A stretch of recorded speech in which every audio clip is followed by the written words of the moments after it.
welcome back to my channel. If you're new to this channel, hi, this is Komal from Study with Kids.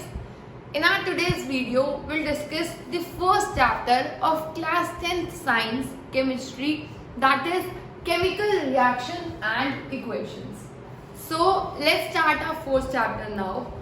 Since you can read that the chapter's name is chemical reaction and equation. So we'll first of all learn about what is a chemical reaction. Chemical reaction is a process in which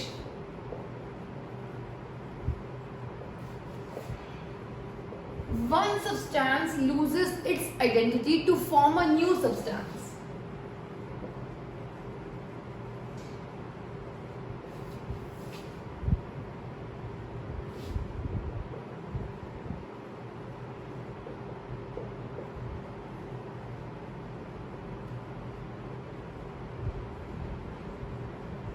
अब जो मैंने ये line लिखी है, इसका मतलब क्या है?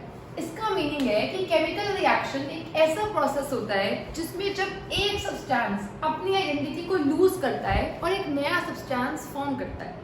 अब यहाँ पर एक सब्सटेंस हो सकता है या एक से ज्यादा सब्सटेंस अपनी आइडेंटिटी को लूज कर सकते हैं और नया सब्सटेंस फॉर्म हो सकता है। जैसे अगर हम एक बेसिक एग्जाम्पल लें, तो बेसिक एग्जाम्पल में हम सबको पता है कि हाइड्रोजन होता है H2 और ऑक्सीजन होता है O2। अगर हम इन दोनों को मिलाते हैं, इन दोनों को रिएक्ट करवाने के लिए छोड़ते हैं, तो रिएक्ट करवाने पे हमें क्या मिलता है? वाटर।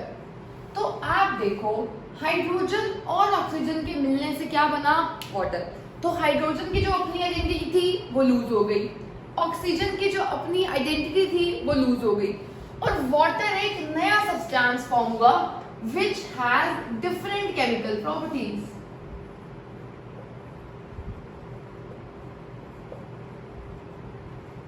इसका मतलब क्या है? आप सोच के देखो, अगर आपका पानी पीने का मन है तो क्या आप हाइड्रोजन पी लोगे, काम चल जाएगा?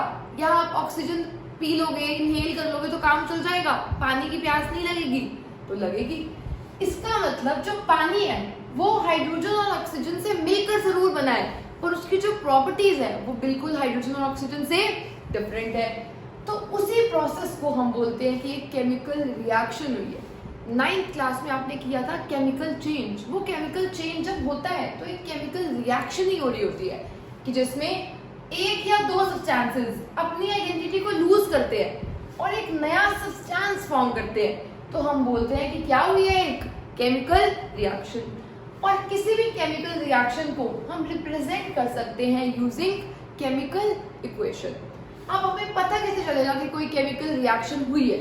तो सबसे पहले हम वो देखते हैं कि how do we know that a chemical reaction has taken place. तो हमें पता कैसे चलता है कि एक नया केमिकल सब्सटेंस बना है? तो पहली ऑब्जर्वेशन होती है change in colour. Change in colour का मतलब क्या है? मान लो आपके पास एक चीज है, ये दूसरी चीज है, आपने दोनों को मिक्स किया। जब आपने दोनों को मिक्स किया तो देखा कलर चेंज हो गया। एक तो नया सब्सटेंस बनना ही चाहिए, नया सब्सटेंस बन रहा है, प्लस कलर भी क्या हो गया? चेंज हो गया। तो जब कलर चेंज होता है हम क्या बोलते हैं कि कोई ना कोई केमिकल रिएक्शन हुई है। सेकेंड होता है evolution of a gas. Evolution of a gas का मतलब, अगर मान लो आपने दो चीजों को बर्न किया या हीट किया, हीट करने पे आपने देखा एक गैस निकल रही है, कार्बन डाइऑक्साइड निकल रही है, ऑक्सीजन निकल रही है, सल्फर डाइऑक्साइड निकल रही है। तो अगर कोई भी गैस निकलेगी तो हम क्या बोलेंगे कि कोई ना कोई केमिकल रिएक्शन हुआ है। Now third is formation of precipitate. अब प्रेसिपिटेट क्या होता है? प्रेसिपिटेट आपके लिए बिल्कुल न्यू कॉन्सेप्ट है।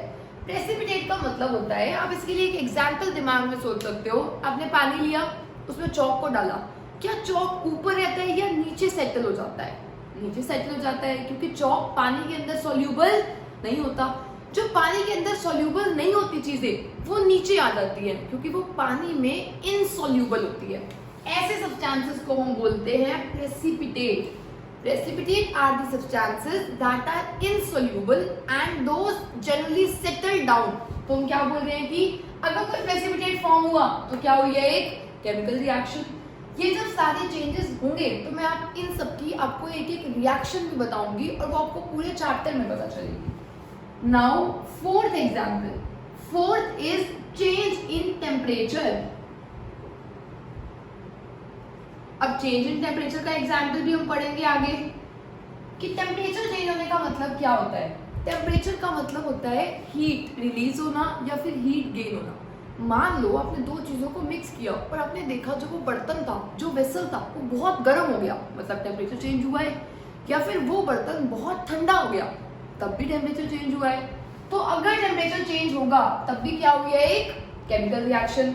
अगर प्रेसिपिटेट फॉर्म होगा तब भी क्या हुई है, एक केमिकल रिएक्शन। अगर कोई गैस इवॉल्व होगी तब भी क्या हुई है, एक केमिकल रिएक्शन। कलर चेंज होगा तो भी क्या हुई है, एक केमिकल रिएक्शन। और लास्ट होता है चेंज इन स्टेट। लास्ट क्या होता है, चेंज इन स्टेट। स्टेट का मतलब क्या है, आपने मान लो दो सब्सटेंसेस लिए जो गैसियस स्टेट में थे और दो गैसेस से आपने एक लिक्विड बना दिया।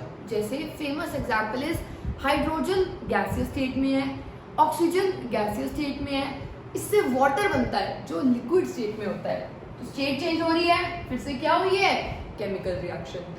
इन सबके एग्जांपल्स आपको throughout the end of the video मिल जाएंगे। मैं अभी आपको इसलिए नहीं बता रही हूँ क्योंकि अभी आप अगर मैं आपको भी बता दूंगी तो आपके लिए कंफ्यूजन ज्यादा क्रिएट हो जाएगी। तो हम चैप्टर बहुत सिंप्लीफाइड वे में पढ़ेंगे, तो उसके लिए अभी आपको जरूरत नहीं है। अभी तक हमने क्या किया है, chemical reaction and equation chapter में chemical reaction is a process in which one substance loses its identity और two substances loses their identity to form new substance.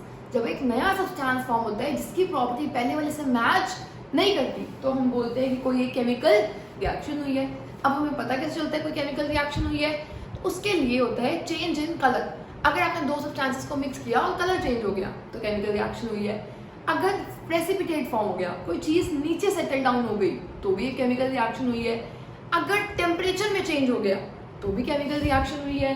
अगर कोई गैस इवॉल्व हुई तब भी एक केमिकल रिएक्शन हुई है। और अगर स्टेट चेंज हो रहा है तब भी क्या हुई है, एक केमिकल रिएक्शन। तो इन सब के एग्जांपल्स मैं आपको थ्रू आउट द चैप्टर बताती रहूंगी। इस चैप्टर में हमें मेन पढ़ना है टाइप्स ऑफ केमिकल रिएक्शंस। उसे टाइप्स ऑफ केमिकल रिएक्शंस को हम स्टार्ट करते हैं। टाइप्स ऑफ केमिकल रिएक्शन से पहले आपको पता होना चाहिए कि हम इक्वेशन को लिखते कैसे हैं। अभी मैंने आपको बताया कि अगर कोई केमिकल रिएक्शन हो रही है तो उसको लिखने का सही तरीका होता है केमिकल इक्वेशन। हम उसे लिखते हैं हमेशा इक्वेशन की फॉर्म में। जैसे अगर मुझे एक बात बोलनी है, hydrogen in gaseous state combines with oxygen in gaseous state to form water in liquid state। अब आप भी बोलोगे ये तो मैंने आपका टाइम वेस्ट करने वाली बात की है कि इतनी छोटी सी बात के लिए मैंने इतनी बड़ी लाइन लिखी है, तो ये चीज करना बिल्कुल यूजलेस था। इसीलिए हम कभी भी केमिकल रिएक्शन को लाइंस के टर्म्स में नहीं लिखते, हम उसे लिखते हैं in the form of chemical equation. अब केमिकल इक्वेशन की फॉर्म में लिखेंगे कैसे, केमिकल इक्वेशन की फॉर्म में लिखने के लिए आपको पता होना चाहिए कि दो चीजें होती हैं। एक होते हैं रिएक्टेंट्स, क्या होते हैं, रिएक्टेंट्स, और दूसरे होते हैं प्रोडक्ट्स। आपको नाम से ही सुनने में लग रहा है रिएक्टेंट्स का मतलब क्या होगा, जो एक्चुअल में रिएक्ट कर रहे हैं। मान लो आपके पास ए है बी है, दोनों को मिक्स कर दिया तो ये दोनों एक्चुअल में क्या कर रहे हैं, रिएक्ट। तो ये दोनों क्या है, रिएक्टेंट्स। और मिक्स करने से कोई एक नया सब्सटेंस बना जो बनता है after the chemical reaction, that substance is known as product. मतलब जो रिएक्ट कर रहे हैं वो रिएक्टेंट्स, जो बन रहा है उसे क्या बोलते हैं, प्रोडक्ट। जैसे इस इक्वेशन में हाइड्रोजन H2, हाइड्रोजन हमेशा एग्जिस्ट करती है मॉलिक्यूल की फॉर्म में। आपको कभी भी H नहीं लिखना क्योंकि हाइड्रोजन अकेला एटम की फॉर्म में एग्जिस्ट नहीं करता। ये आपने क्लास 9th में किया था कि हाइड्रोजन और हाइड्रोजन मिलके बॉन्ड बना के हाइड्रोजन हमेशा एग्जिस्ट करती है एज H2। तो आप H मत लिखना, हमेशा H2 लिखना। अब जितने रिएक्टेंट्स होते हैं उनमें हम साइन लगाते हैं प्लस का, ऐड कर रहे हैं रिएक्टेंट्स को। सेकेंड रिएक्टेंट कौन सा है? ऑक्सीजन। जब हाइड्रोजन और ऑक्सीजन रिएक्ट करेंगे तो क्या मिलेगा? वाटर। वाटर का सिंबल होता है H2O। इसके लिए आपको फॉर्मूलेस बनाने आने चाहिए। H2O का फॉर्मूला के लिए पहले आपको पता तो होना चाहिए कि O जो आयन होता है, O की वैलेंसी होती है 2 और H की जो वैलेंसी होती है वो होती है 1। अब वैलेंसी ये नहीं होती, ये तो उसकी एटॉमिसिटी होती है कि वो कितनों के साथ रहना चाहता है। वैलेंसी का मतलब होता है वो कितने इलेक्ट्रॉन्स गेन या लूज कर सकता है। तो ये क्योंकि 1 लूज कर सकता है तो 1 वैलेंसी, ये क्योंकि 2 गेन कर सकता है तो इसकी वैलेंसी 2। मैं इसको एक और वीडियो में अच्छे से आपको एक्सप्लेन करूंगी क्योंकि ये क्लास 9th का टॉपिक है। तो ठीक है, अब देखो फॉर्मूला क्या बनता है इसको क्रिस क्रॉस करके, तो फॉर्मूला बन गया H2O। आई होप आपने ये क्लास 9th में किया था, अगर नहीं किया था तो मैं एक वीडियो अपलोड कर दूंगी how to make chemical formulas. तो आई होप आपको यहाँ तक क्लियर होगा। रिएक्टेंट्स और प्रोडक्ट्स को अलग करने के लिए हम लगाते हैं एक एरो। क्या लगाते हैं? एरो। ये है रिएक्टेंट्स प्लस ये है प्रोडक्ट्स, ऐसे लिख दिया। तो आपने देखा इससे लिखने से ये बहुत बेटर था। इसे हम बोलते हैं in the form of chemical equation.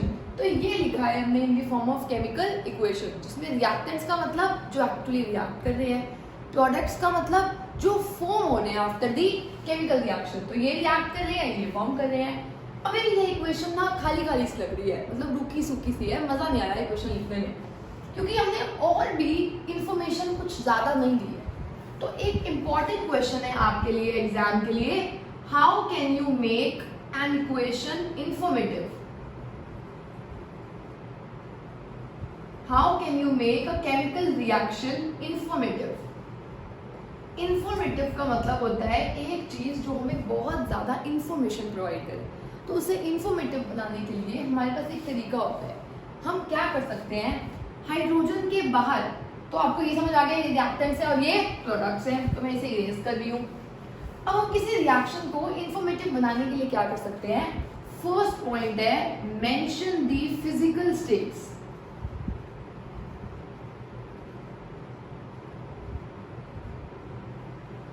Mention the physical states. Physical state, अब आपको पता होना चाहिए फिजिकल और केमिकल में डिफरेंस क्या होता है। जैसे आप देखो पानी आइस के फॉर्म में एग्जिस्ट करता है सॉलिड स्टेट में, आप उसे हीट करो वो लिक्विड बन जाता है, और हीट करो वेपर स्टेट में चला जाता है, भाप बन के उड़ जाता है। वो एक केमिकल चेंज नहीं होता, वो होता है एक फिजिकल चेंज। और वो जो उसकी 3 स्टेट्स थी वो है उसकी फिजिकल स्टेट्स। तो हम बोल रहे हैं मेंशन कर सकते हैं फिजिकल स्टेट्स। इसका मतलब क्या है, अगर मुझे पता है कि मैं सॉलिड को रिएक्ट करवा रही हूँ तो सॉलिड के लिए हम लिखते हैं S। अगर मुझे पता है लिक्विड इन्वॉल्व है तो लिक्विड के लिए लिखते हैं L। अगर कोई गैस है तो गैस के लिए हम लिखते हैं G, या फिर अगर कोई गैस रिलीज हो रही हो तो हम उसके लिए अपवर्ड एरो भी शो करते हैं। अपवर्ड एरो का मतलब है ऊपर जाएगी, गैसेस कहाँ जाती हैं? ऊपर, नीचे नहीं रुकती हैं। ठीक है, तो S is for solid, L is for liquid, G is for gaseous state, AQ is aqueous state। अब aqueous का मतलब क्या होता है, किसी भी चीज को पानी में डाल दो वो क्या बन जाता है? aqueous state। ठीक है, aqueous। और लास्ट होता है PPT। PPT का मतलब वो आपकी प्रेजेंटेशन नहीं है यहाँ पर, इसका मतलब होता है प्रेसिपिटेट। अगर आपको याद हो तो मैंने आपको अभी बताया था, प्रेसिपिटेट वो सब्सटेंसेस होते हैं जो नीचे सेटल डाउन हो जाते हैं। जैसे चौक नीचे सेटल हो जाता है क्योंकि वो पानी में घुलता नहीं है। जो इनसोल्यूबल सब्सटेंसेस होते हैं उनको हम क्या बोलते हैं? प्रेसिपिटेट। तो सिंपल सी बात है, अगर अपने एक रिएक्शन से हम चाहते हैं कि वो ज़्यादा से ज़्यादा इन्फॉर्मेशन प्रोवाइड करे तो हम क्या कर देंगे, उसकी फिजिकल स्टेट मेंशन कर देंगे। सॉलिड के लिए S, लिक्विड के लिए L, गैसेस के लिए G। अगर वो चीज़ पानी में घुली हुई है तो AQ, अगर वो प्रेसिपिटेट है तो PPT। तो हम फिजिकल स्टेट मेंशन कर सकते हैं। अब हाइड्रोजन के स्टेट में है गैसियस स्टेट में, ऑक्सीजन के स्टेट में है गैसियस स्टेट में, वाटर के स्टेट में है लिक्विड स्टेट में। तो हमने इस इंफॉर्मेशन को और ज़्यादा बेनिफिशियल बना दिया by writing the physical states. चलो आई होप आपको यहाँ तक क्लियर होगा। सेकेंड पॉइंट क्या है? सेकेंड पॉइंट होता है अगर मान लो किसी रिएक्शन में हीट रिलीज होती है। अब आपको पहले पता होना चाहिए कि उन रिएक्शंस को क्या बोलते हैं। तो आप देखो दो टाइप के रिएक्शंस होते हैं, एक होते हैं एक्सोथर्मिक रिएक्शंस, एक होते हैं एंडोथर्मिक रिएक्शंस। अब एक्सोथर्मिक और एंडोथर्मिक का क्या मतलब होता है? एक्स का मतलब होता है जो चला जाता है ना उसे एक्स बोलते हैं, मतलब बेसिकली जो एग्जिट करता है, जो चली जाती है लाइफ से, जो एग्जिट कर जाती है उसे हम बोलते हैं एक्स। तो थर्ड का मतलब होता है हीट। अगर हीट बॉडी से एग्जिट करती है तो हम बोलते हैं कि रिएक्शन कैसा है? एक्सोथर्मिक। एंडोथर्मिक का मतलब इससे ऑपोजिट होता है, जब हीट एब्जॉर्ब होती है तो हम बोलते हैं कि रिएक्शन कैसा है? एंडोथर्मिक। मतलब आप ये देखो, आपने दो चीज़ों को मिक्स किया और आपने देखा वो बर्तन बहुत गर्म हो गया है। अगर वो बर्तन बहुत गर्म हुआ है इसका मतलब हीट बहुत ज़्यादा रिलीज हुई है। जब हीट रिलीज होती है तो वो रिएक्शन कौन सा होता है? एक्सोथर्मिक। जब हीट देनी पड़ती है, किसी चीज़ को जला रही है और हीट दे रहे हैं तो वो रिएक्शन कौन सा है? एंडोथर्मिक। एंडोथर्मिक में आप हीट देते हो क्योंकि हीट एब्जॉर्ब होती है, एक्सोथर्मिक में हीट एमिट होती है, निकलती है, रिलीज होती है। तो अब हम क्या कर सकते हैं, इसे इंफॉर्मेटिव कैसे बनाएंगे? अगर हीट रिलीज हो रही है, जो भी चीज़ रिलीज होती है उसे हम लेफ्ट साइड लिखते हैं, राइट साइड? Right side. क्योंकि हीट रिलीज हो रही है तो हीट को भी कहाँ लिख देंगे? Right side. तो अगर हीट रिलीज हुई है तो प्लस हीट लिख सकते हो, कहाँ पर? प्रोडक्ट्स में। अगर हीट देनी पड़ रही है, दे रहे हो तो यहीं पे दे रहे हो ना रिएक्टेंट्स में, तो कहाँ लिख दोगे? प्लस हीट रिएक्टेंट्स में। आई होप आपको यहाँ तक क्लियर होगा। हीट अगर निकल रही है तो प्रोडक्ट्स में आएगी, अगर हीट देनी पड़ रही है तो रिएक्टेंट्स में आएगी। और अगर आप हीट देते हो तो एक ट्रायंगल भी शो कर सकते हो, यहाँ पर ट्रायंगल शो कर सकते हो एरो के ऊपर। तो इसका मतलब भी यही होता है। चलो, तो हमने देखा फिजिकल स्टेट्स मेंशन कर दिए। हीट रिलीज हो रही है तो प्रोडक्ट्स में प्लस हीट देनी पड़ रही है तो रिएक्टेंट्स में प्लस हीट। तो इससे हम शो कर सकते हैं अगर प्रोडक्ट्स में हीट लिखी होगी तो वो रिएक्शन एक्सोथर्मिक है, अगर यहाँ हीट दे रहे हो तो वो रिएक्शन एंडोथर्मिक है। तो आई होप आपको यहाँ तक क्लियर होगा। इसके बाद इन दो पॉइंट्स होने के बाद अब हम किसी रिएक्शन को और ज़्यादा इंफॉर्मेटिव कैसे बना सकते हैं? By mentioning the pressure and temperature conditions.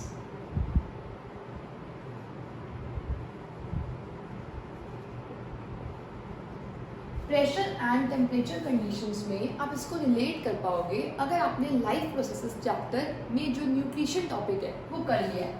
उस टॉपिक में आपने देखा था कि प्लांट्स CO2 यूज़ करते हैं और वाटर यूज़ करते हैं और अपना फूड प्रिपेयर करते हैं, C6H12O6 प्लस ऑक्सीजन रिलीज करते हैं। अब अगर आप इस रिएक्शन को देखो तो आपकी बुक में इस रिएक्शन में ऊपर लिखा हुआ था सनलाइट एंड क्लोरोफिल। तो आप ये देखो, ये एरो के ऊपर नीचे हमने क्या लिखा है? तो इसका मतलब है अगर कोई भी इंपॉर्टेंट कंडीशन है जो उस रिएक्शन के होने के लिए ज़रूरी है तो उसे आप अबव द एरो और बिलो द एरो लिख सकते हो। जैसे फोटोसिंथेसिस, जो ये खाना प्रिपेयर होता है, इसमें प्लांट्स को सनलाइट ज़रूरी चाहिए इस रिएक्शन के लिए और क्लोरोफिल भी ज़रूरी चाहिए। तो आप सिंपली क्या कर सकते हो, एरो के ऊपर इन दोनों को मेंशन कर सकते हो या क्लोरोफिल ऊपर कर सकते हो, सनलाइट नीचे कर सकते हो। तो अभी आपने देखा कि आप प्रेशर और टेम्परेचर कंडीशंस को कहाँ मेंशन करोगे? अपवर्ड या फिर बिलो द एरो। आपको इस लाइन को वेस्ट नहीं होने देना, जगह को प्रॉपरली यूटिलाइज करना है, तभी तो आपकी एक रिएक्शन ज़्यादा से ज़्यादा इंफॉर्मेटिव बन पाएगी। तो ज़्यादा से ज़्यादा इंफॉर्मेटिव बनने के लिए या तो आप उसके फिजिकल स्टेट्स मेंशन कर दोगे, या फिर हीट रिलीज या हीट गिवन शो कर दोगे, या फिर मेंशन कर दोगे उसके प्रेशर या फिर टेम्परेचर कंडीशंस। और लास्ट पॉइंट होता है अगर किसी रिएक्शन में किसी कैटलिस्ट की जरूरत पड़ी है। कैटलिस्ट का मतलब होता है a substance that is added to increase the rate of reaction. ये साइन होता है इंक्रीज का, to increase the rate of reaction. मतलब अगर हम किसी चीज़ को डालते हैं ताकि उससे रिएक्शन सिर्फ और सिर्फ जल्दी हो, मतलब कैटलिस्ट एक्टिवली रिएक्टेंट जो कैटलिस्ट होता है वो एक्चुअल में पार्टिसिपेट नहीं करता केमिकल रिएक्शन में, वो बस उस रिएक्शन को तेजी से करवा रहा होता है। जैसे पानी को बॉईल करने के लिए हम नॉर्मली घर में नमक डाल देते हैं, उसमें नमक का रोल बस यही होता है कि वो बॉइलिंग को जल्दी करवा देता है। तो हम यही बोल सकते हैं कि यहाँ पर कैटलिस्ट का रोल, अगर कोई कैटलिस्ट इन्वॉल्व है किसी रिएक्शन में जो रेट ऑफ रिएक्शन को इंक्रीज कर रहा है, तो उसे भी हम मेंशन कर सकते हैं एरो के ऊपर या फिर नीचे। तो हमने ये 4 पॉइंट्स देखे कि हम किसी भी रिएक्शन को ज़्यादा इंफॉर्मेटिव कैसे बना सकते हैं। तो आई होप आपको यहाँ तक क्लियर होगा। इसके बाद एक और चीज़ आपके दिमाग में आनी चाहिए थी, अगर अभी तक नहीं आई तो दैट्स नॉट टू गुड। अभी तक आपको एक चीज़ सोचनी चाहिए थी, और वो चीज़ क्या है? अगर आप इस इक्वेशन को देखो तो इस इक्वेशन को देखने के बाद आपको एक चीज दिखाई देगी, हाइड्रोजन 2 थे, ऑक्सीजन 2 थे, इधर हाइड्रोजन 2 है, ऑक्सीजन 1 कैसे हो गया, ऑक्सीजन गायब कैसे हुआ? तो जो ये इक्वेशन है, क्या ये ठीक है या ये इक्वेशन गलत है? तो सबसे पहले तो ये इक्वेशन पार्शियली करेक्ट है, मतलब ना ही पूरी गलत है ना ही पूरी ठीक है। इसका मतलब क्या है, जो ये इक्वेशन है ये अनबैलेंस्ड इक्वेशन है, अनबैलेंस्ड केमिकल इक्वेशन है। अनबैलेंस का मतलब क्या है, बैलेंस का मतलब क्या है? ये इक्वेशन बैलेंस तो नहीं है। बैलेंस तब होती है जिसका मतलब होता है, आपने क्लास 9th में आपको याद होगा आपने एक लॉ किया था, law of conservation of mass, law of conservation of mass. और ये लॉ स्टेट करता है कि मास can neither be created nor be destroyed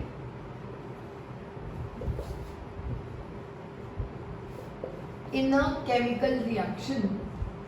ये क्लास 9th में आपने किया था। अब इसको थोड़ा रिकॉल मैं आपको करा देती हूँ। इसका मतलब था, एक्चुअली में हुआ क्या था, हमने 2 चीज़ें ली थी।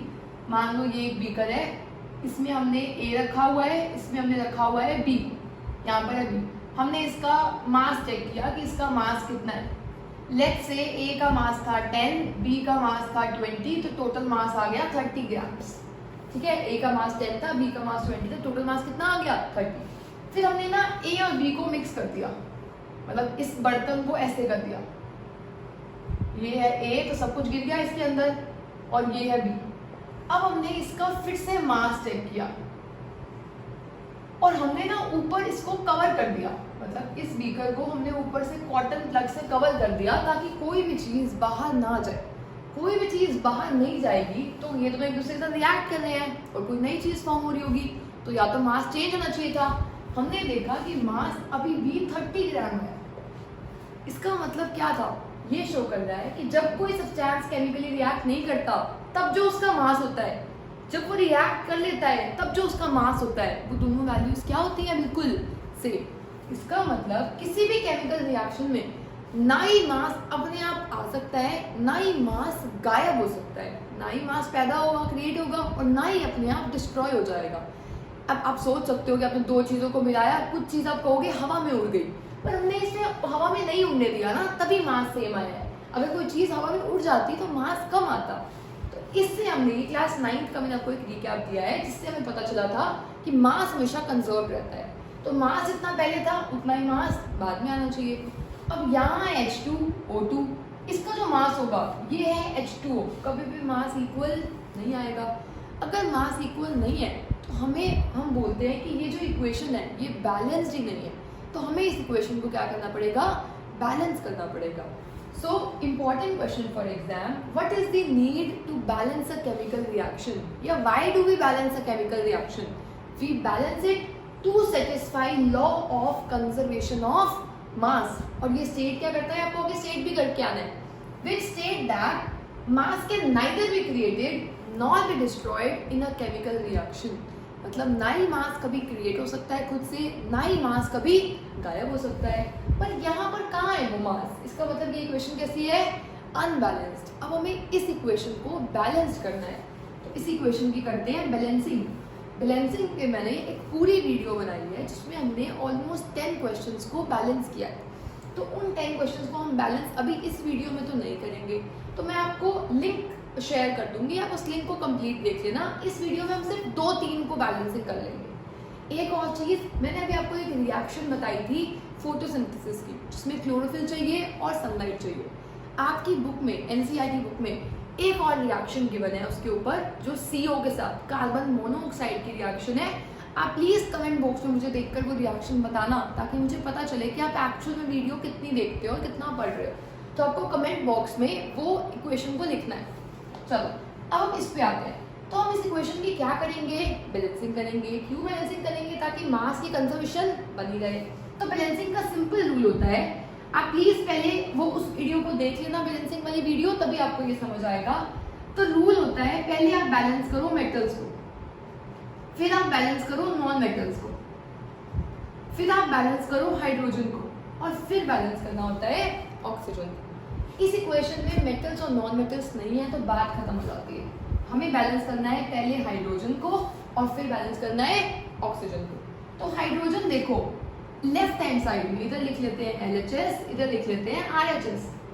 लेफ्ट हैंड साइड में हाइड्रोजन है 2, राइट हैंड साइड में हाइड्रोजन कितने हैं 2, लेफ्ट हैंड साइड में ऑक्सीजन है 2, राइट हैंड साइड में ऑक्सीजन कितने हैं, कुछ नहीं लिखा हुआ तो कितने हैं 1। मतलब हाइड्रोजन बैलेंस है, आप किसको बैलेंस करेंगे, ऑक्सीजन। 1 को 2 कैसे बना सकते हैं, 2 से मल्टीप्लाई करके। अब जो मल्टीप्लिकेशन करते हैं वो हमेशा करते हैं आगे, मतलब यहाँ पर मल्टीप्लाई होगा। ये तो गड़बड़ हो गई।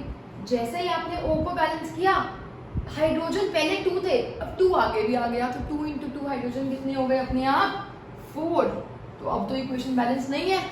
हाइड्रोजन पहले बैलेंस थी, ऑक्सीजन को बैलेंस किया, अब ऑक्सीजन को बैलेंस किया तो हाइड्रोजन खराब हो गया है, तो हाइड्रोजन को बैलेंस करेंगे। तो 2 × 2 तो किसके इक्वल आ जाएगा 4 के। तो H को किससे मल्टीप्लाई करना है 2 से, H को किससे मल्टीप्लाई करना है 2 से। अब देखो ये इक्वेशन पूरी बैलेंस है।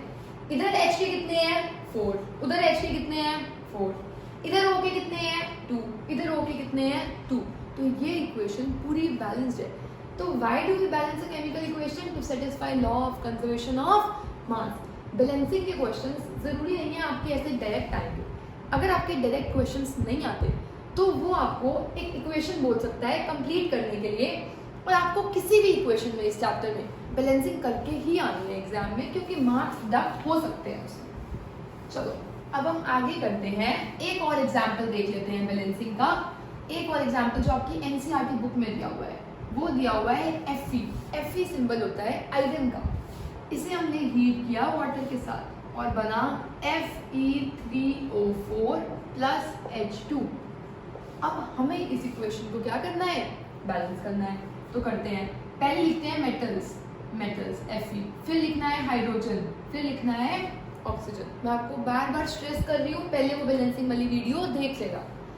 Fe LHS में कितना है, कुछ भी नहीं है तो 1, RHS में कितना है 3, H LHS में कितना है 2, H RHS में भी कितना है 2, O इधर कितना है 1, इधर O कितना है 4।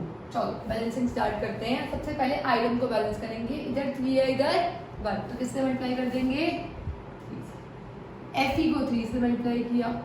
H इधर कितना है 2, इधर कितना है 2, बात छोड़ दो। इधर ऑक्सीजन कितना है 1, इधर कितना है 4, तो 1 को किससे मल्टीप्लाई कर देंगे 4 से। तो कर दिया। O को 4 से मल्टीप्लाई करना है, तो यहाँ 4 नहीं डालते, आगे डालते हैं। जैसे ही ऑक्सीजन 4 से मल्टीप्लाई हुआ, H कितना हो गया 4 × 2, LHS में 8, H कितना हो गया 8, इधर H कितना है 2, 8 करने के लिए किससे मल्टीप्लाई कर देंगे 4 से। तो यहाँ 4 से मल्टीप्लाई किया। अब जो ये इक्वेशन है, this is completely balanced equation. तो आई होप आपको यहाँ तक क्लियर होगा। Now before starting with types of chemical reaction, let's study the most important reaction and the first reaction of this chapter. That is, आपकी book में activity में एक activity दी हुई है जिसमें हम मैग्नीशियम रिबन को बर्न करते हैं।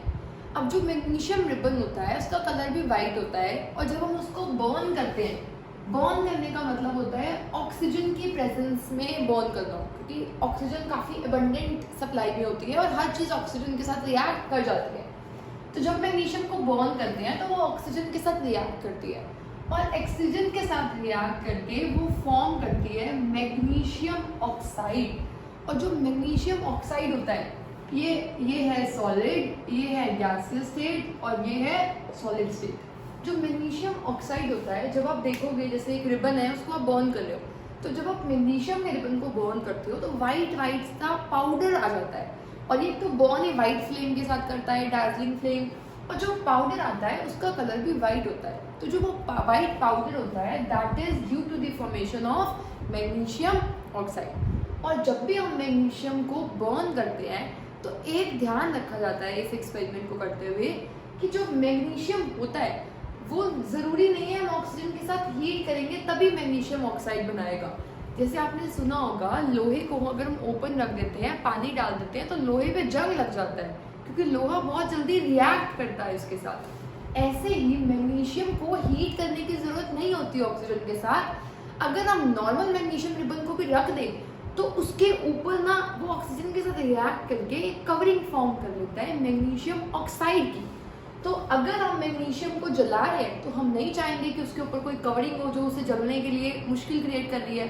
तो हमेशा मैग्नीशियम रिबन को बर्न करने से पहले क्लीन किया जाता है। This is an important question for exam, why magnesium ribbon is clean with sand paper before burning. So इसका आंसर होगा it is clean with sand paper to remove the magnesium oxide layer that is formed on it due to its reaction with air या due to its reaction with oxygen present in air. तो ये अपने आप ही air में जो oxygen present है उसके साथ रिएक्ट करके एक लेयर बना देती है और वो लेयर फर्दर इसे जलने नहीं देती है।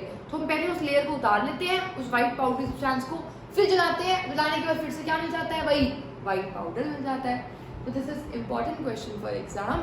Now next topic is types of chemical reaction.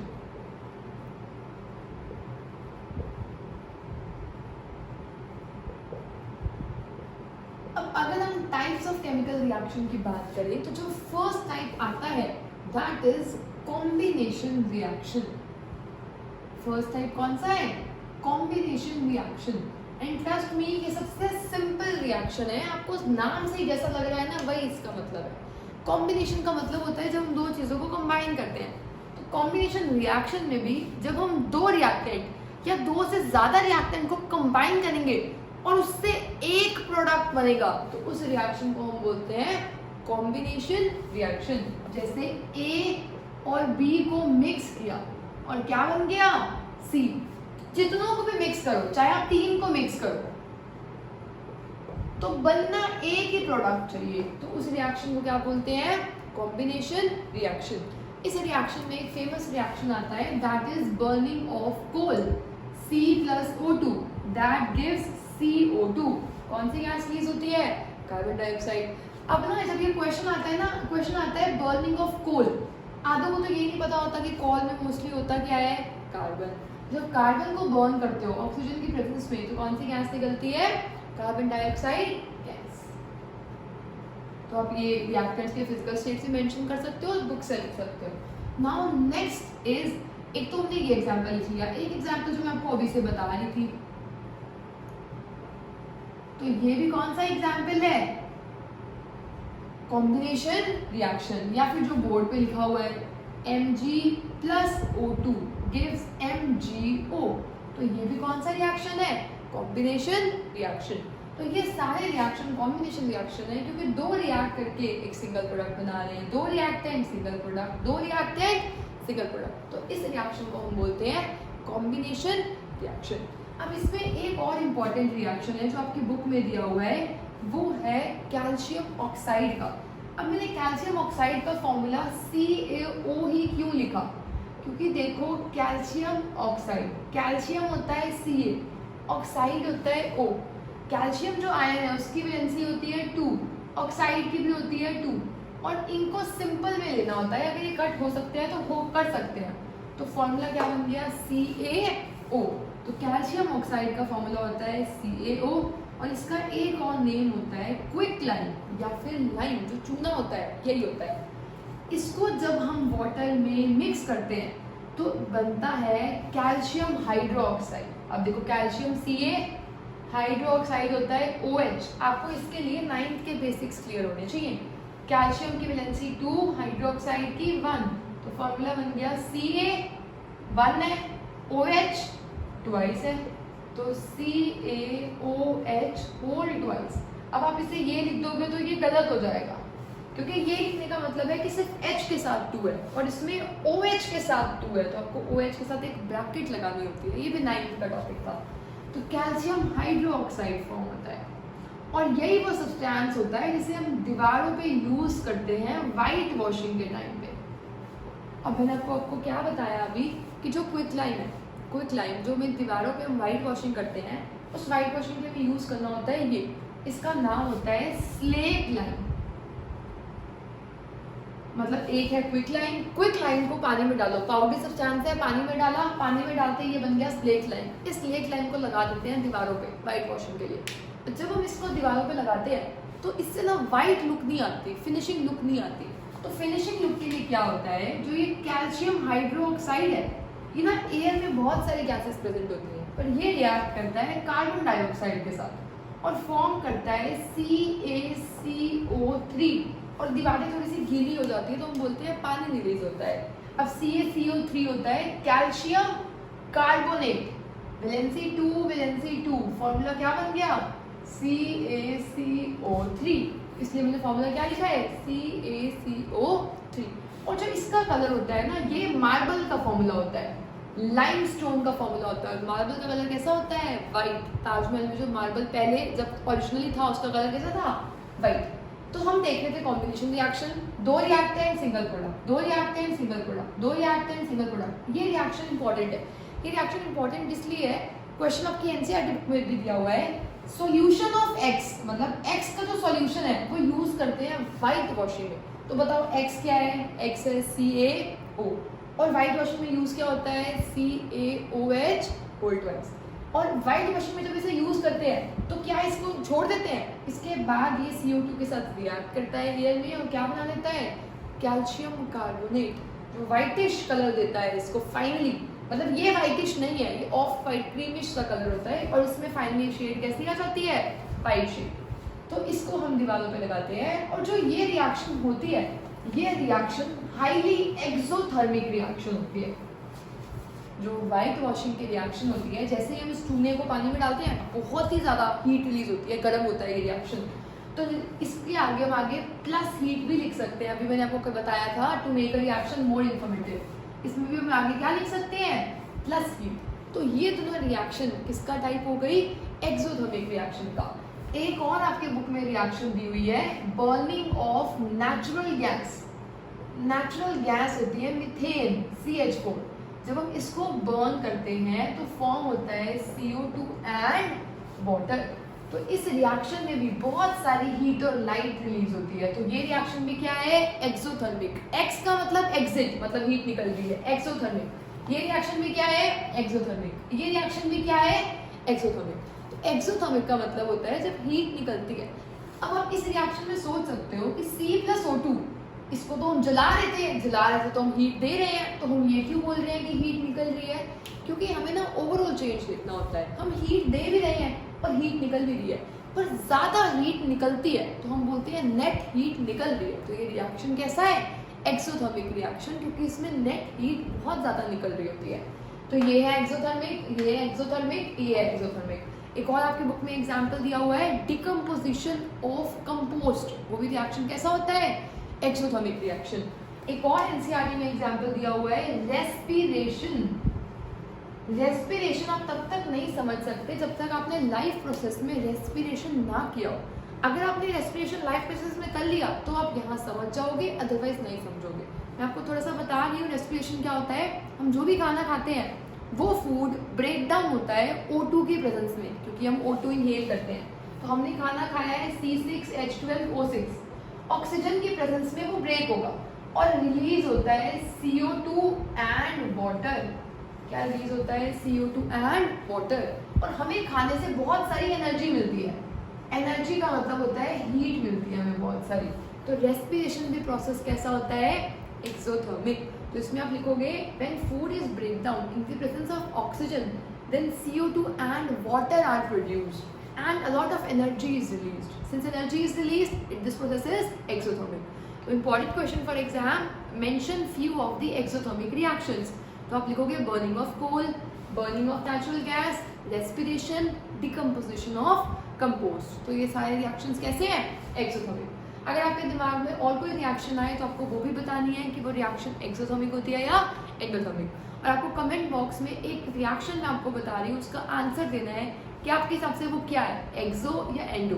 और आपका क्वेश्चन है फोटोसिंथेसिस, क्या फोटोसिंथेसिस एक्सोथर्मिक रिएक्शन है या एंडोथर्मिक रिएक्शन है? तो इसका आंसर आपको कमेंट बॉक्स में देना है। तो आई होप आपको फर्स्ट टाइप क्लियर होगा जिसमें दो रिएक्टेंट्स कंबाइन करके क्या फॉर्म करते हैं, सिंगल प्रोडक्ट। और हमने इसमें ये रिएक्शन भी कर ली, ये रिएक्शन भी बहुत इंपॉर्टेंट थी। The second type of reaction is decomposition reaction.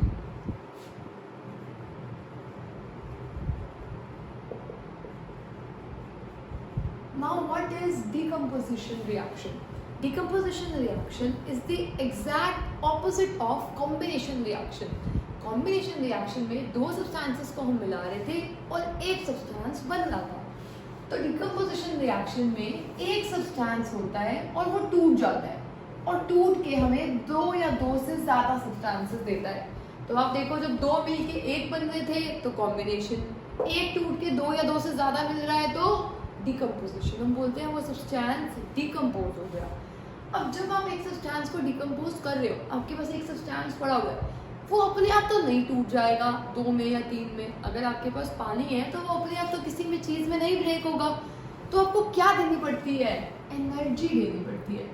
तो डिकम्पोजिशन रिएक्शन जो होते हैं they are mostly endothermic reactions. Endothermic क्यों बोल रही हूँ, क्योंकि इसमें हमें एनर्जी देनी पड़ रही है ताकि ये चीज़ ब्रेक हो। अपने आप ये ब्रेक नहीं होगी तो हमें एनर्जी देनी पड़ेगी और वो एनर्जी हम दे सकते हैं इन 3 फॉर्म्स। हम एनर्जी कितनी फॉर्म्स में दे सकते हैं, 3 फॉर्म। पहली होती है हीट की फॉर्म में। अब एक चीज़ को हीट करो, कुछ चीज़ें उड़ जाएंगी, कुछ चीज़ें रह जाएंगी, अलग कर लिया हमने चीज़ों को। तो जब डिकम्पोजिशन हीट से होता है तो वी कॉल दैट थर्मल और थर्मोलिटिक डिकम्पोजिशन।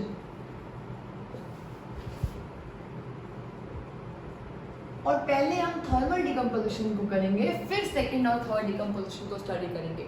तो फर्स्ट डिकम्पोजिशन है थर्मल डिकम्पोजिशन, मतलब हीट देंगे दो चीज़ें अलग हो जाएंगी। तो जब अलग होंगी, हीट से होंगी, तो उसे बोल रहे हैं थर्मल या फिर थर्मोलिटिक डिकम्पोजिशन। इसका बेस्ट एग्जाम्पल आपकी बुक में दिया हुआ है। आपको एक ट्यूब लेनी है, उसके अंदर आपको लेने हैं फेरस सल्फेट के क्रिस्टल्स। अब फेरस होता है Fe, आयरन मतलब, सल्फेट होता है SO4। फेरस की वैलेंसी होती है 2, सल्फेट की होती है 2, तो कैंसिल हो गए। फॉर्मूला क्या बन गया, FeSO4। आपने एक बीकर में फेरस सल्फेट के क्रिस्टल्स लिए तो ले लिए। अब फेरस सल्फेट एक जो सॉल्ट होता है, इसके पास ना हमेशा एक कुछ वाटर मॉलिक्यूल्स बॉन्ड बना के रखते हैं। मतलब फेरस सल्फेट का फॉर्मूला कभी भी ये नहीं होता। अगर आप इसे ओपन में रख देते हो, फेरस सल्फेट अपने आप जो मॉइस्चर है हवा में, पानी है, नमी है, वाटर वेपर्स हैं, उनके साथ रिएक्ट करके एक फेरस सल्फेट 7 वाटर मॉलिक्यूल्स के साथ बॉन्ड बना लेता है। आप ध्यान दो, मैंने यहाँ पर डॉट लिखी है। डॉट का मतलब होता है जो ये साथ है ये इसी के साथ है। मतलब अगर एक ही फेरस सल्फेट का क्रिस्टल है तो इसके साथ ही 7 वाटर मॉलिक्यूल्स जुड़े हुए हैं। ये अलग अलग नहीं है कि वाटर ये है फेरस सल्फेट इधर है, ऐसा नहीं है। जो ये वाटर है उसने इसके साथ एक बॉन्ड बनाया हुआ है, तो ये है फेरस सल्फेट। ठीक है, इसका जो कलर होता है वो कलर होता है ग्रीन कलर। फेरस सल्फेट का कलर कैसा होता है, ग्रीन कलर। अब जब इसे हीट करेंगे, तो हम हीट कर रहे हैं। हीट करने पे ना आप अपनी बुक में देखना एक एक्टिविटी दी हुई है, वो गर्ल अपना फेस को दूर कर रही है उससे। वो दूर क्यों कर रही है, क्योंकि जब हम इसको हीट करते हैं इतनी गंदी स्मेल आती है, इतनी टॉक्सिक स्मेल होती है कि आप वो बियर ही नहीं कर सकते हो। तो वो जो टॉक्सिक स्मेल होती है वो होती है सल्फर की। कौन सी होती है, सल्फर की। तो मैं आपको रिएक्शन बताती हूँ एक्चुअल में क्या होगा। आप किसी भी चीज़ को हीट करो, अगर उसके साथ पानी है तो पानी पहले उड़ जाएगा, मतलब फेरस सल्फेट अलग बच गया और 7 जो वाटर मॉलिक्यूल्स हैं वो अलग हो गए। ठीक है, सबसे पहले तो ये हुआ। कलर ग्रीन था, कलर क्या हो गया, व्हाइट। अगर आपके एग्जाम में क्वेश्चन आए कलर चेंज का एग्जांपल लिखो तो आप ये लिख सकते हो, हीट करने पे कलर क्या हो रहा है, चेंज। या इसके आगे वाला रिएक्शन लिख सकते हो, अभी भी आप फेरस सल्फेट को और हीट करते रहोगे, अभी तो सिर्फ पानी हो रहा है ना, आपको तो और स्प्लिट करना है, तो आपने और हीट किया। अब जब इस व्हाइट कलर को आप हीट करोगे तो फॉर्म होता है फेरिक ऑक्साइड, इसका कलर होता है रेडिश ब्राउन। प्लस दो गैसेस फॉर्म होती है, एक होती है सल्फर डाइऑक्साइड, डाई का मतलब होता है 2 oxygen, plus sulphur trioxide, try का मतलब होता है 3 ऑक्सीजन। देखो हो क्या रहा है, आपने इसको हीट किया, हीट करने पे पहले तो पानी अलग हो गया अलग, अब इसमें बचा है फेरस सल्फेट बिना पानी वाला, जो बॉन्ड थे पानी वाले वो टूट गए, सबसे जल्दी टूटते हैं। उसके बाद अब जब उसे हम और हीट कर रहे हैं तो इसका जो कलर है वो पहले ग्रीन से हुआ था वाइट, अब वाइट से हो जाएगा रेडिश ब्राउन। तो जब भी कलर चेंज होता है तो कोई केमिकल रिएक्शन होती है, तो ये केमिकल रिएक्शन हुई है, ठीक है, तो रेडिश ब्राउन फॉर्म हुआ। और मैंने आपको बताया था जो यहाँ पे लड़की खड़ी है वो अपना फेस दूर कर रही है, क्योंकि दोनों में सल्फर है। सल्फर जो गैस होती है वो हमारी बॉडी के लिए इनहेल करने के लिए अच्छी नहीं होती, इट्स वेरी टॉक्सिक, तो हम उसे ब्रीथ नहीं कर सकते, इतनी टॉक्सिक गैस है। तो अगर कोई पूछे कि सल्फर की आइडेंटिफिकेशन क्या थी, तो आपको बोलनी है सल्फर की जो स्मेल होती है वो होती है पंजेंट स्मेल, या फिर आप बोल सकते हो बर्निंग स्मेल। स्मेल किसकी होती है, सल्फर की। तो देखो फेरिक ऑक्साइड यहाँ पर बच गया Fe2O3, जो सल्फर है वो उड़ गया, सल्फर डाइऑक्साइड सल्फर डाइऑक्साइड के वेपर्स फॉर्म हो गए, जो गैस है वो थी, तो वो बहुत गंदी है हमारे लिए ब्रीथ करने के लिए। अब इस टॉपिक से जो क्वेश्चन आते हैं ना, या तो वो आपको डायरेक्टली कह देगा give an example of thermal decomposition, तो आपको ये एग्जांपल लिखना है।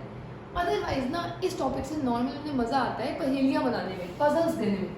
अब वो पजल्स कैसे देते हैं, वो बोलते हैं एक्स एक सब्सटेंस है, आपने उसे हीट किया और उसने पानी को लूज कर दिया, या फिर वो बोलते हैं उसके पास वाटर ऑफ क्रिस्टलाइजेशन है। ये आप चैप्टर 3 में पढ़ोगे कि इस पानी को बोला जाता है वाटर ऑफ क्रिस्टलाइजेशन, अभी डिटेल में मत जाओ। उसके पास पानी है और वो कहेंगे उसने पानी को लूज कर दिया।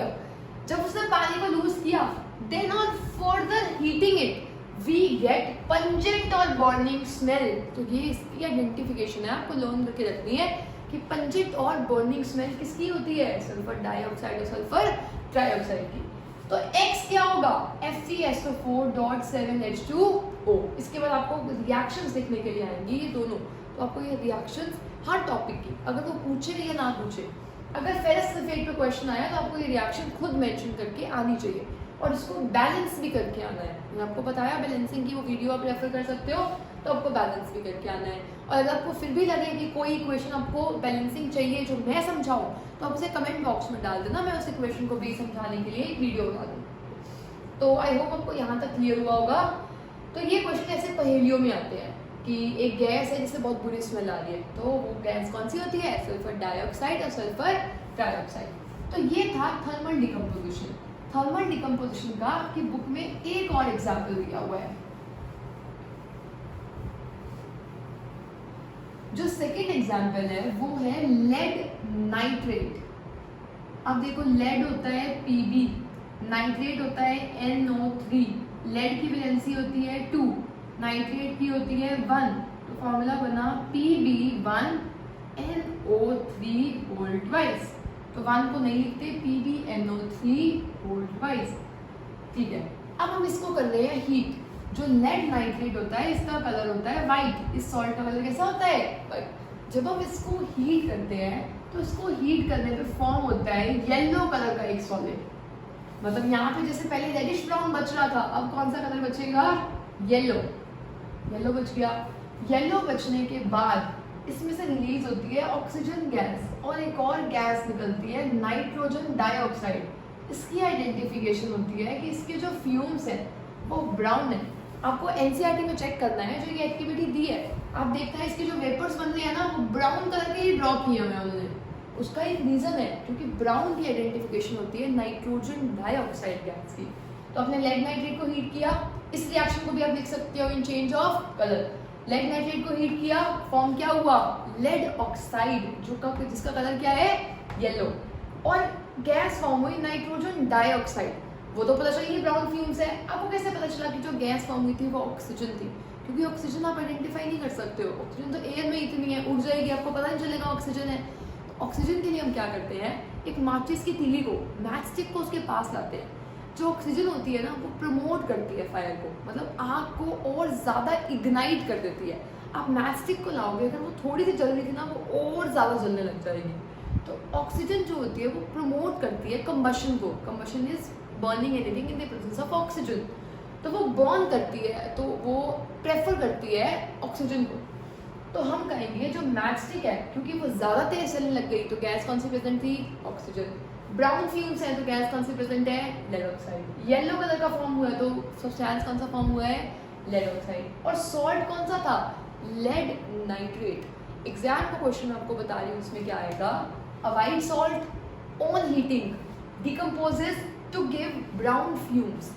Tell us what is the white salt? तो white salt is lead nitrate. What are brown fumes? Nitrogen oxide. और इसका कलर क्या होता है लेड ऑक्साइड का, येलो। तो आपको ये लिखना पूरा आ सकता है। आप एग्जाम में ऐसे क्वेश्चंस तो बहुत ज़्यादा ही एक्सपेक्ट कर सकते हो। या फिर name the type of reaction taking place here, this is thermal decomposition. या फिर आपने इसको बैलेंस करके रिएक्शन लिखनी है, रिएक्शन लिखने के लिए आ सकती है। या फिर state the two observations occurring here. तो आप इसमें दो ऑब्जर्वेशंस क्या देख रहे हो, एक तो देखो गैस बन गया है, ये सॉलिड था वो गैस बनी, तो आप लिखोगे चेंज इन स्टेट। या फिर आप लिख सकते हो इवोल्यूशन ऑफ अ गैस। एक और लिख सकते हो चेंज इन कलर। तो मैंने आपको 3 ऑब्जर्वेशंस बताई। तो आई होप आपको ये भी क्लियर होगा। आपके बुक में एक और एग्जाम्पल दिया हुआ है कैल्शियम कार्बोनेट का। कैल्शियम कार्बोनेट इसका जो प्रोडक्ट होता है that is used in the manufacture of cement. तो आप मुझे कमेंट सेक्शन में लिखकर बताओगे कि जो नेक्स्ट थर्मल डिकम्पोजिशन रिएक्शन आपकी एनसीईआरटी बुक में गिवन है वो कौन सी reaction. Now next type, I hope आपको यहाँ तक क्लियर होगा। हमने हीट का कर लिया है, हीट इज थर्मोलिटिक डिकम्पोजिशन या फिर thermal decomposition. Next type is अगर हम किसी चीज में इलेक्ट्रिसिटी पास करते हैं, मतलब किसी एक सब्सटेंस में हम करंट पास करते हैं, बिजली पास करते हैं, इलेक्ट्रिसिटी पास करते हैं और वो अलग हो जाता है, उसके लिए टर्म होता है इलेक्ट्रोलिटिक। का मतलब होता है ब्रेक डाउन, टूटना। तो इसे बोलेंगे इलेक्ट्रोलिटिक डिकम्पोजिशन। इसका नेम कौन सा होगा, इलेक्ट्रोलिटिक डिकम्पोजिशन। इसके लिए हम क्या करते हैं, मान लो मैंने एक टेस्ट ट्यूब ली, इस टेस्ट ट्यूब को मैंने 2 रॉड्स ले ली, 2 कार्बन की इलेक्ट्रोड्स ले ली, इनको कनेक्ट कर लिया 2 टर्मिनल से, एक है पॉजिटिव टर्मिनल, एक है नेगेटिव टर्मिनल। जो पॉजिटिव टर्मिनल होता है उसे हम बोलते हैं एनोड, जो नेगेटिव टर्मिनल होता है उसे हम बोलते हैं कैथोड। आपको पता होगा कैट नेगेटिव के लिए मानी जाती है, तो कैथोड भी क्या होगा, नेगेटिव, एनोड क्या होगा, पॉजिटिव। और हमने इस बीकर में लिया है वाटर H2O, वाटर लिया है और उसमें हमने थोड़ा सा 1% एसिड डाल लिया है, क्योंकि एसिड से पानी कंडक्ट करता है, बिजली को, इलेक्ट्रिसिटी को कंडक्ट करता है। उसके ऊपर हमने 2 टम्बलर्स लिए, उसको कवर कर दिया, तो उन 2 टम्बलर्स में भी क्या आ गया, वाटर आ गया। और हमने पास किया है करंट, क्योंकि एक कैथोड है और एक एनोड है। अब देखो वाटर को जब हम तोड़ेंगे तो 2 आयंस में जा सकता है, वो hydrogen as well as oxygen. Water में इलेक्ट्रिसिटी पास कर रहे हैं, वो टूटेगा, क्या देगा, हाइड्रोजन और ऑक्सीजन गैस। अब आप सोच के देखो, जो हाइड्रोजन गैस है वो कहाँ पर मिलेगी, हाइड्रोजन का जो आयन बनता है वो पॉजिटिव आयन होता है, ऑक्सीजन का जो आयन होता है वो नेगेटिव आयन होता है। तो जिसका आयन नेगेटिव होगा वो किसकी तरफ अट्रैक्ट होगा, पॉजिटिव की तरफ। जिसका आयन पॉजिटिव होगा वो किसकी तरफ अट्रैक्ट होगा, नेगेटिव की तरफ। क्योंकि H पॉजिटिव है तो वो अट्रैक्ट होगा नेगेटिव की तरफ, मतलब यहाँ पर आएगा H2। और O नेगेटिव है तो O किस तरफ आएगा, पॉजिटिव की तरफ, तो यहाँ पर क्या आएगा, O2। Important question for exam, which gas is formed at cathode, which gas is formed at anode।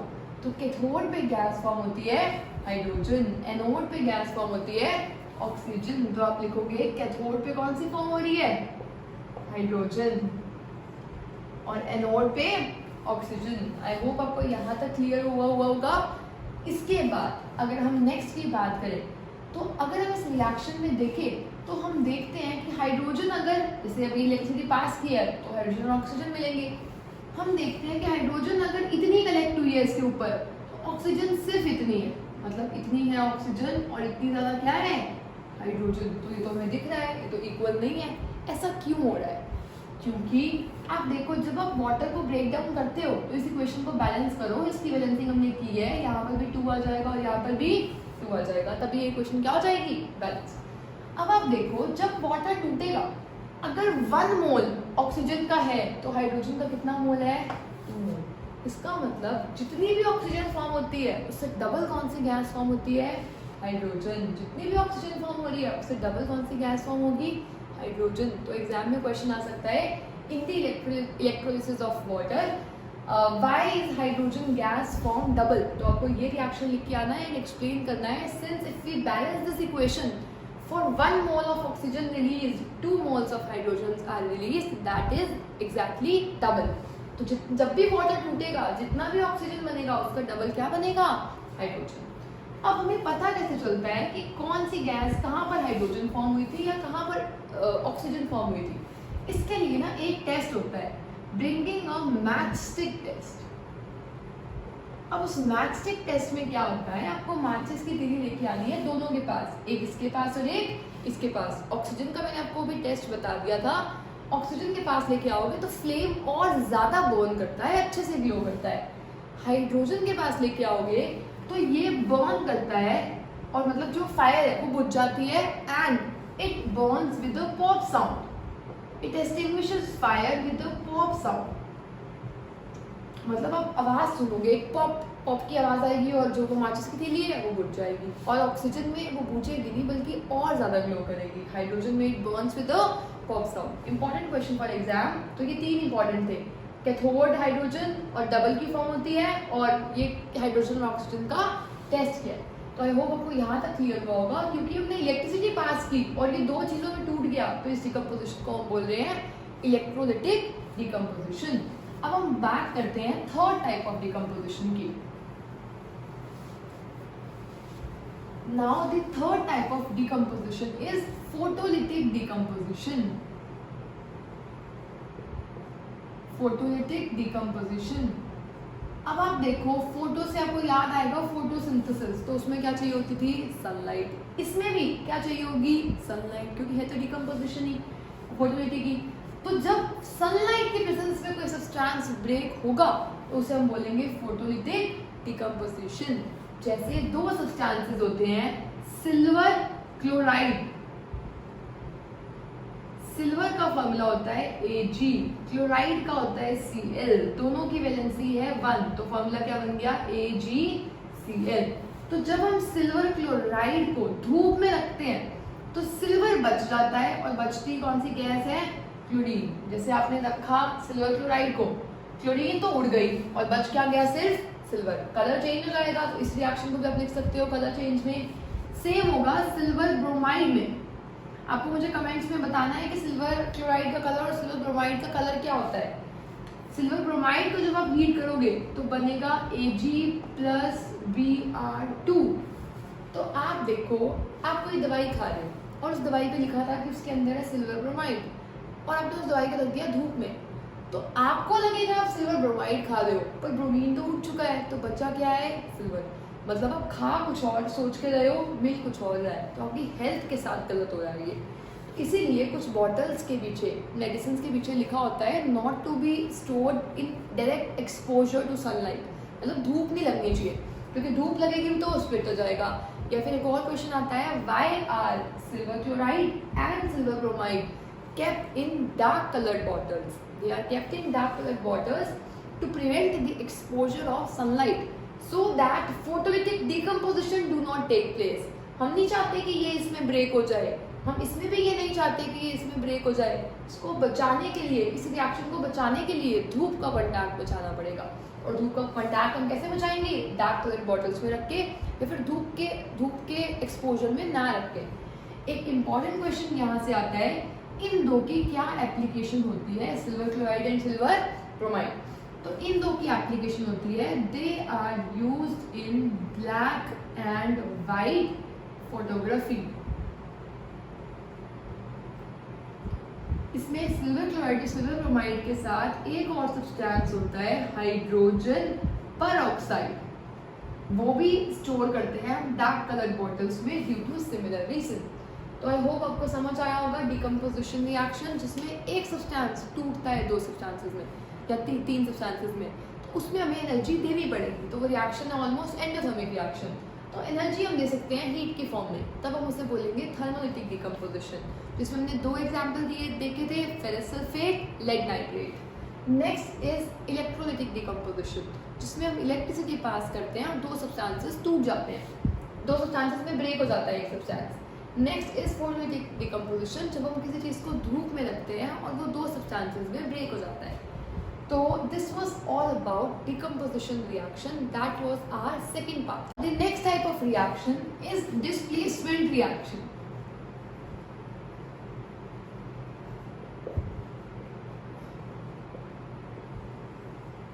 देखो हुआ क्या डिस्प्लेसमेंट रिएक्शन में, आपको नाम से देखकर लग रहा है कि कोई चीज तो डिस्प्लेस हो रही है। तो डिस्प्लेस क्या होगा, जैसे मान लो एक था A और दो थे B C, ठीक है। ए पार्टी में आया था, B और C साथ में पार्टी में आए थे, पर जब ये गए तो B और C की लड़ाई होगी, A और C साथ में गए और B अकेला गया। ऐसे जनरली आपने अपने फ्रेंड्स में भी देखा होगा कि दो फ्रेंड्स पार्टी में आए हैं और एक अकेला बंदा आया है। जो फ्रेंड्स पार्टी में आए थे उनकी तो लड़ाई हो गई, तो वो तो अलग अलग गए, एक उस पहले वाले के साथ चला गया। तो इस रिएक्शन को हम क्या बोलते हैं कि एक ने दूसरे को डिस्प्लेस कर दिया, अपनी जगह से निकाल के फेंक दिया। तो उस रिएक्शन को क्या बोलेंगे, डिस्प्लेसमेंट रिएक्शन। जैसे हम इसमें एक रिएक्शन देखते हैं कि हमें आयरन नेल लेना है, आयरन Fe आयरन नेल लेना है और उसे डालना है कॉपर सल्फेट सॉल्यूशन में। कॉपर सल्फेट सॉल्यूशन का जो कलर होता है वो कलर होता है ब्लू। तो जैसे हम इसको इसमें डालेंगे हम देखेंगे कलर चेंज हो जाएगा और कलर हो जाएगा ग्रीन। और अभी मैंने आपको बताया था ग्रीन कलर किसका होता है, फेरस सल्फेट का। प्लस वाटर प्लस क्या रिलीज हो जाएगा, H2। अब इसमें H2 नहीं हो सकता। आप देखो Fe आया था और कॉपर सल्फेट आए थे, Fe ने बॉन्ड किसके साथ बना लिया, सल्फेट के साथ, तो कौन बच गया, कॉपर। तो आएगा क्या, कॉपर। तो यही सेम मैंने यहाँ पर लिखा था कि Fe अकेला आया था, कॉपर और सल्फेट साथ में आए थे, SO4 होता है सल्फेट। कॉपर को निकाल के फेंक दिया और फेरस और सल्फेट ने क्या बना लिया, बॉन्ड बना लिया। होता क्या है, मान लो हमने एक सॉल्यूशन लिया, इस सॉल्यूशन में है कॉपर सल्फेट और इसका कलर कैसा है, ब्लू। इसमें हमने डाला आयरन नेल को, आयरन नेल को डाला, आयरन नेल को डाल के हमने छोड़ दिया थोड़ी देर, इसका कलर क्या था, ब्लू। थोड़ी देर बाद हम देखेंगे इस सॉल्यूशन का जो कलर है वो हो गया ग्रीन। और जब कलर चेंज होती है तो हमें पता है कि कोई ना कोई केमिकल रिएक्शन हुई है, तो आप ये एग्जांपल लिख सकते हो वहां पर।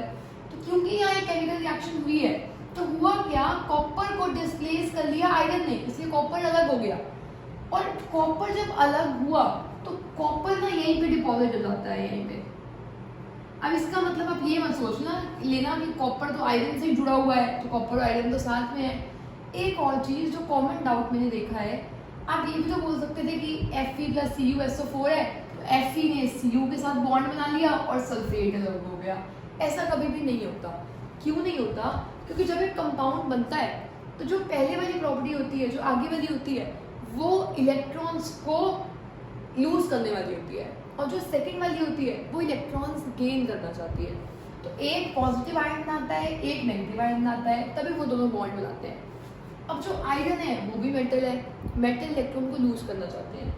कॉपर है वो भी इलेक्ट्रॉन लूज करना चाहता है। जब दोनों लूज करना चाह रहे हैं, दोनों पॉजिटिव आयन बनाएंगे तो बॉन्ड कैसे बनेगा, बॉन्ड हमेशा बनता है पॉजिटिव और नेगेटिव के बीच में। इसलिए आप ये मत सोचना Fe और Cu भी लिख सकते हो, ये कोई भी रिएक्शन नहीं होती, क्योंकि Fe बॉन्ड सल्फेट के साथ ही बना सकता है, क्योंकि सल्फेट होता है 2 नेगेटिव, Fe होता है 2 पॉजिटिव। तो देखो पॉजिटिव है नेगेटिव है, इनका बॉन्ड बन जाएगा, बाकी किसी का बॉन्ड नहीं बनेगा। और आप ये नहीं सोच सकते कि कॉपर है तो आयरन के ऊपर ही, कॉपर अलग हो चुका है। बॉन्ड जब हम FeSO4 लिखते हैं तो ये बॉन्ड बॉन्डेड हो जाते हैं केमिकली, और जब ये केमिकली बॉन्ड हुए हैं तो इसका कलर क्या आया है, ग्रीन। तो ये जो रिएक्शन है, इस रिएक्शन को हम बोलते हैं डिस्प्लेसमेंट रिएक्शन। अब इसमें एक और डाउट आपका आ सकता है कि अगर मैंने Fe प्लस CuSO4 लिखा है FeSO4 प्लस Cu, तो अगर एग्जाम में Cu प्लस FeSO4 लिखा हो तो क्या आप आंख बंद करके CuSO4 प्लस Fe लिख सकते हो? क्या ये रिएक्शन ठीक है? No, this reaction is completely wrong. अब ये रिएक्शन गलत कैसे है? ये रिएक्शन गलत इसलिए है क्योंकि डिस्प्लेसमेंट रिएक्शन का मतलब ये नहीं होता कि कोई भी किसी को निकाल के बाहर फेंक देगा। Displacement reaction is a reaction in which highly reactive element displaces a low reactive element from its solution। मतलब जब एक हाईली रिएक्टिव एलिमेंट एक कम रिएक्टिव वाले को अलग फेंकेगा तभी ये रिएक्शन हो पाएगा। अब इस रिएक्शन से आपको पता चला क्योंकि आयरन ने कॉपर को अलग निकाल के फेंक दिया, इसका मतलब कौन ज्यादा रिएक्टिव है? आयरन। कौन कम रिएक्टिव है? कॉपर। अब यहाँ देखो, कम रिएक्टिव कौन है? कॉपर। ज्यादा रिएक्टिव कौन है? आयरन। तो क्योंकि कॉपर कम रिएक्टिव है तो वो आयरन को वहां से नहीं निकाल सकता और ये रिएक्शन कभी भी पॉसिबल नहीं होगी। अगर ये रिएक्शन आएगी तो आपको एग्जाम में लिखनी है no reaction will take place, क्योंकि इसमें कोई भी रिएक्शन के होने की पॉसिबिलिटी नहीं। अब ऐसा होता क्यों है? एक तो हमें पता कैसे चलेगा कोई ज्यादा रिएक्टिव है या कम रिएक्टिव है? इसके लिए एक प्रॉपर सीरीज आती है, रिएक्टिविटी सीरीज, जो हमें डिस्कस करनी है चैप्टर 3 में। Metals and non metals chapter है आपकी बुक में, उसमें आपको डिस्कस करनी है रिएक्टिविटी सीरीज। अभी आपको उस टॉपिक पे जाने की जरूरत नहीं है। अभी आप बस ये देखो कि ये इसको डिस्प्लेस नहीं कर पा रहा। क्यों नहीं कर पा रहा? आप सोच के देखो। मैं हूँ, मैं टीचर हूँ, आप स्टूडेंट हो, तो मेरा डेजिग्नेशन, मेरा जो ओहदा है, मेरी जो अथॉरिटी है वो आपसे ऊपर है। तो अगर मैं चाहूँ तो मैं आपके घर से आपको निकाल के अलग कर सकती हूँ और आपकी फैमिली के साथ बॉन्ड बना सकती हूँ। पर आप क्योंकि कम हो ओहदे में मुझसे, तो आप मेरे घर आके मुझे डिस्प्लेस नहीं कर पाओगे। मतलब जब एक हाईली रिएक्टिव एक लो रिएक्टिव को डिस्प्लेस कर सकता है पर लो रिएक्टिव वाला हाई रिएक्टिव को डिस्प्लेस नहीं कर सकता। मतलब मैं आपको डिस्प्लेस कर सकती हूँ पर आप मुझे डिस्प्लेस नहीं कर सकते। ये जस्ट मैंने आपको एक एग्जाम्पल बताया है कि इस रिएक्शन में यही होता है कि highly reactive element lower reactive element को निकाल के फेंक देगा और खुद उसके साथ बॉन्ड बना लेगा। तो this was all about displacement reaction. इसमें आपकी एनसीईआरटी में एक और रिएक्शन दी हुई है Zn प्लस CuSO4। जिंक भी ज्यादा रिएक्टिव होता है कॉपर से, तो जिंक सल्फेट के साथ बॉन्ड बना लेगा और क्या बन जाएगा? Cu। तो ये था डिस्प्लेसमेंट रिएक्शन के बारे में। आई होप आपको डिस्प्लेसमेंट रिएक्शन अभी तक क्लियर है। हाईली रिएक्टिव लो रिएक्टिव को डिस्प्लेस कर देगा उसके कंपाउंड में से। तो यही था डिस्प्लेसमेंट रिएक्शन। अब हम करेंगे double displacement reaction, fourth type. अब देखो फोर्थ टाइप क्या है? Double displacement reaction. अब डबल डिस्प्लेसमेंट रिएक्शन का मतलब क्या है? नाम में डबल डिस्प्लेसमेंट है, इसका मतलब है मान लो A और B पार्टी में आए, C और D पार्टी में आए। अब A आगे है तो वो पीछे वाले के साथ ही बॉन्ड बना सकता है। तो A ने किसके साथ बॉन्ड बना लिया? D के साथ। C ने किसके साथ बॉन्ड बना लिया? B के साथ। मतलब आप सोच के देखो, आप दो फ्रेंड्स थे और दो फ्रेंड्स और आए हुए थे, तो 4 लोग हो गए। आप 2 वो आए 2 वो आए, आप अलग घर से आए थे, वो अलग घर से आए थे। पर दोनों के जब आए पार्टी में, पार्टी आने के बाद अपने पार्टनर्स एक्सचेंज हो गए। आप आए B के साथ थे पर आप गए D के साथ हो, और जो आपका फ्रेंड है वो किसके साथ गया है? C के साथ। मतलब बेसिकली पार्टी में आने से पहले जिन पार्टनर्स के साथ आप आए थे, पार्टी से जाने के बाद आप उन्हीं पार्टनर्स के साथ नहीं जा रहे हो, आपके पार्टनर्स एक्सचेंज हो चुके हैं। और इसे साइंटिफिक लैंग्वेज में हम बोलते हैं where exchange of ions takes place. क्योंकि सोच के देखो, ये जो B आयन था वो A के साथ था और अब B आयन किसके साथ हो गया? C के साथ। तो आयन एक दूसरे के साथ क्या हो गए? एक्सचेंज। इसके लिए आपकी बुक में एक एग्जाम्पल दिया हुआ है कि हमने लिया सोडियम सल्फेट। सोडियम सल्फेट का फॉर्मूला होता है NaSO4, सल्फेट की वैलेंसी 2, सोडियम की वैलेंसी 1, तो फॉर्मूला हो गया Na2SO4। और हमने एक बीकर में लिया बेरियम क्लोराइड। एक बीकर में है सोडियम सल्फेट, एक बीकर में है बेरियम क्लोराइड। जब हम इन दोनों को मिक्स करते हैं, तो इन दोनों को मिक्स किया, जब हमने इन दोनों को मिक्स किया तो रिएक्शन होगी Na2SO4 बेरियम क्लोराइड। बेरियम होता है 2, क्लोरीन होता है 1, तो फॉर्मूला क्या आ गया? BaCl2 गिव्स अब आप देखो sodium sulphate, barium chloride. Sodium आया किसके साथ है? सल्फेट के साथ। पर सोडियम बेरियम के साथ बॉन्ड नहीं बना सकता। सोडियम किसके साथ बॉन्ड बना लेगा? क्लोरीन के साथ। अब आप ये मत सोचना कि Na2Cl2 लिख दूंगी मैं। सोडियम होता है Na, क्लोरीन होता है Cl, दोनों की वैलेंसी होती है 1, तो इसे क्या लिख देंगे? NaCl प्लस बेरियम आगे आएगा, सल्फेट पीछे आएगा। बेरियम की भी वैलेंसी 2 होती है, सल्फेट की भी 2 होती है, तो फॉर्मूला क्या बन गया? BaSO4। तो double displacement reaction is a reaction in which exchange of ions takes place. इसमें सोडियम आया सल्फेट के साथ था, पर सोडियम गया किसके साथ है? क्लोरीन के साथ। बेरियम क्लोरीन के साथ आया था, पर बेरियम किसके साथ गया है? सल्फेट के साथ। तो इस रिएक्शन को हम बोलते हैं double displacement reaction. Double displacement reaction I hope आपको कंप्लीटली यहाँ तक समझ आई होगी। और इस रिएक्शन का एक और नाम होता है, that name is precipitation reaction. Precipitation का मतलब मैंने आपको बताया था, कोई भी चीज अगर नीचे सेटल डाउन हो जाती है तो उसे हम बोलते हैं कि प्रेसिपिटेट बन गया है। और उस रिएक्शन को क्या बोलेंगे? Precipitation reaction. तो देखो इसमें भी एक प्रेसिपिटेट बन जाएगा, और वो प्रेसिपिटेट होता है बेरियम सल्फेट का। मतलब जब हमने इन दोनों को मिक्स किया तो मिक्स करने के बाद नीचे एक चीज सेटल हो गई, वो थी बेरियम सल्फेट। और एक, अब दोनों को मिक्स किया है तो कुछ बचा भी होगा, ऊपर बच गया NaCl एक्वियस फॉर्म में। यहाँ पर हर जगह इसके लिए एक्वियस होना चाहिए। एक्वियस का मतलब होता है पानी के अंदर घुले हुए थे सारे के। वो क्या हो जाएगा? प्रेसिपिटेट। प्रेसिपिटेट नीचे आ गया और सोडियम क्लोराइड बन गया एक्वियस फॉर्म में। तो double displacement reactions are also known as precipitation reaction since a precipitate is formed in the product. Product में क्या बना है? प्रेसिपिटेट। और इस रिएक्शन में होता है एक्सचेंज ऑफ आयंस। आपके बुक में एक और रिएक्शन दी हुई है डबल डिस्प्लेसमेंट की विद लेड आयोडाइड। तो आपको वो रिएक्शन को कमेंट बॉक्स में लिखना है। मैं आपको होमवर्क इसलिए दे रही हूँ ताकि आपको एंगेजिंग लगे क्लास। अगर आप होमवर्क नहीं करोगे तो आपको लगेगा वन वे है, आप पढ़ रहे हो, आपको कोई फर्क नहीं पड़ रहा। तो क्लास को एंगेजिंग के लिए आपको होमवर्क भी करना जरूरी है। तो आपको उस रिएक्शन को, जो एक्टिविटी 1.2 या एक्टिविटी 1.3 आपकी बुक में गिवन है, वो इसी पे बेस्ड है, प्रेसिपिटेशन रिएक्शन पे। तो आपको उस एग्जाम्पल को कमेंट बॉक्स में लिखना है। Now, the last type of reaction is oxidation reduction reaction.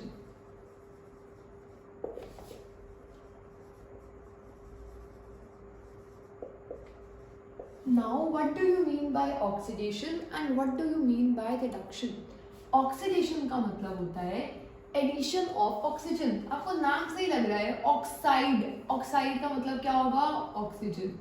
तो addition ऑफ ऑक्सीजन को हम बोलते हैं कि कोई भी सब्सटेंस ऑक्सीडाइज हो गया है या ऑक्सीडेशन हुआ है सब्सटेंस का।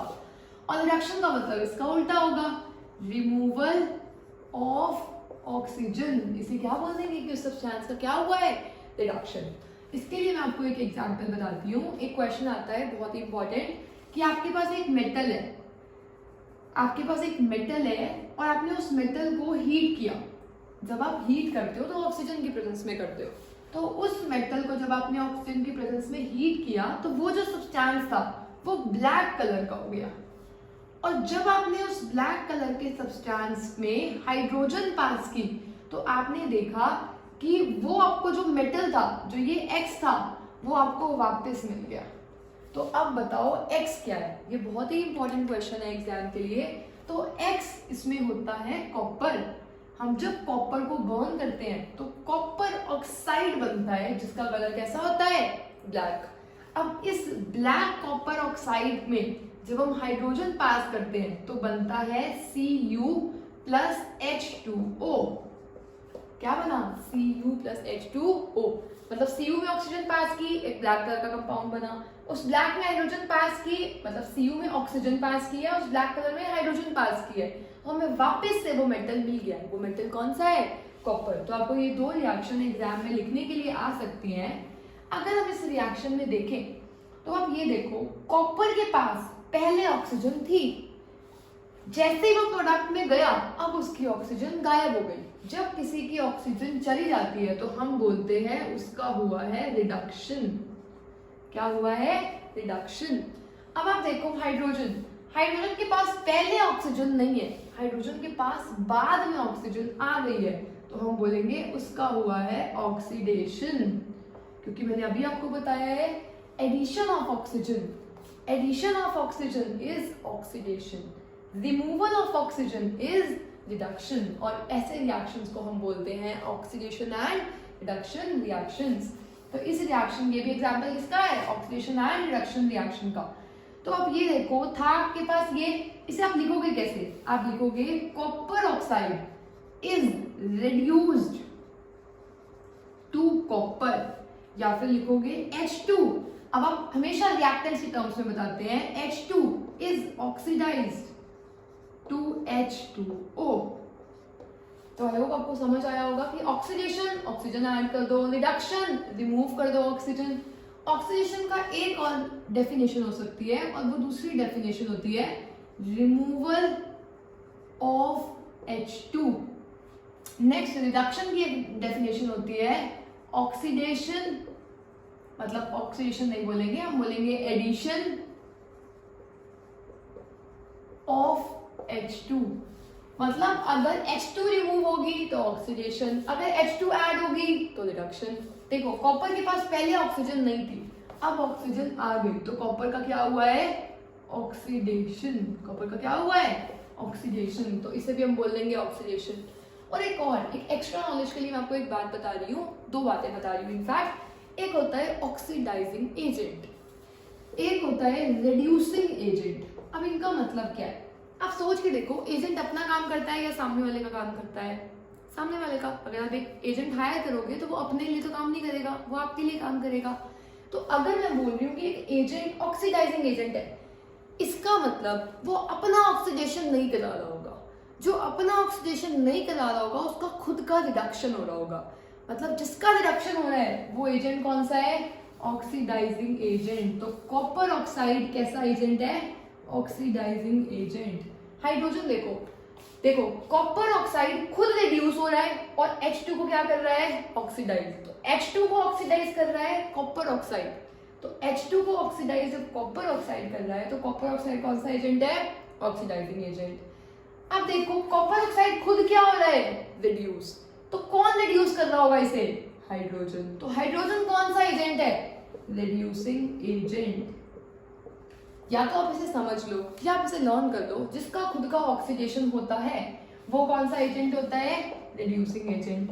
जिसका खुद का रिडक्शन होता है वो कौन सा एजेंट होता है, ऑक्सीडाइजिंग एजेंट। अब इसे एज अ ट्रिक भी लर्न कर सकते हो, जिसका रिडक्शन हुआ वो ऑक्सीडाइजिंग एजेंट, जिसका ऑक्सीडेशन हुआ वो रिड्यूसिंग एजेंट। और ऑक्सीडेशन होता है addition of oxygen, removal of hydrogen, और रिडक्शन होता है रिमूवल ऑफ ऑक्सीजन या फिर एडिशन ऑफ हाइड्रोजन। और इसमें एक छोटा सा टॉपिक और है जो एक्स्ट्रा नॉलेज के लिए है, और वो होता है कि जो ऑक्सीडेशन होता है उसे हम डिफाइन करते हैं in the terms of loss of electrons. ये बस एक्स्ट्रा क्वेश्चन है आपके लिए। और रिडक्शन होता है एडिशन ऑफ इलेक्ट्रॉन्स। अब मेरा ये बात बोलने से मतलब क्या है, मैं आपको एग्जाम्पल से समझाती हूँ, इसमें हम ज्यादा डिटेल में नहीं जाएंगे पर थोड़ा सा आपको पता होना चाहिए। देखो ये है copper plus O2 gives CuO, मतलब कॉपर बना 2 पॉजिटिव, O बना 2 नेगेटिव, और ऑक्सीजन पहले था 0, कॉपर पहले था 0। सोच के देखो, जब एक एटम होता है तो उसके पास जितने प्रोटॉन्स होते हैं उतने इलेक्ट्रॉन्स होते हैं, तो उसका नेट चार्ज कितना होता है, 0। ऑक्सीजन का भी नेट चार्ज कितना है, 0। जब वो कंपाउंड बनाता है तो इस पे भी कुछ चार्ज होता है, इस पे भी कुछ चार्ज होता है अलग से, ठीक है। नेट चार्ज उस पर भी नहीं होता, ठीक है। अब देखो कॉपर के पास पहले ऑक्सीजन का देखते हैं, ऑक्सीजन के पास पहले 0 था, अब हो गया है 2 नेगेटिव। इसका मतलब इलेक्ट्रॉन्स उसने गेन किए, पहले 0 थे अब चार्ज 2 नेगेटिव हुआ है, मतलब 2 ज्यादा इलेक्ट्रॉन्स है। तो ऑक्सीजन ने जब 2 इलेक्ट्रॉन्स ऐड किए हैं तो ऑक्सीजन का क्या हुआ है, रिडक्शन।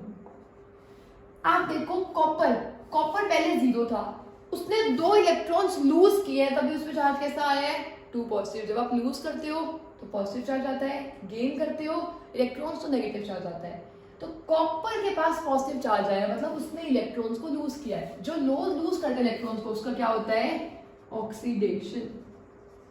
तो यही तो मैंने आपको बताया था कि कॉपर के पास पहले ऑक्सीजन नहीं थी, अब ऑक्सीजन आ गई तो कॉपर का क्या हुआ है, ऑक्सीडेशन। ऑक्सीजन के पास पहले ऑक्सीजन का आप यही से पढ़ सकते हो कि ऑक्सीजन का इसमें क्या हुआ है, रिडक्शन। कॉपर का इसमें क्या हुआ है, ऑक्सीडेशन। सो आई होप आपको ऑक्सीडेशन और रिडक्शन समझ आया होगा। एक बार मैं आपको क्विक रिकैप दे देती हूँ, हमने 5 टाइप ऑफ रिएक्शंस कौन से किए हैं। अगर हम क्विक रिकैप की बात करें तो पहला रिएक्शन था कॉम्बिनेशन, जिसमें A plus B gives C। Second reaction था C splits to give A plus B, मतलब ये था कॉम्बिनेशन। नेक्स्ट था डिकम्पोजिशन, नेक्स्ट था डिस्प्लेसमेंट, और डिस्प्लेसमेंट में क्या हो रहा था, A plus B C gives A C plus B. Last था डबल डिस्प्लेसमेंट।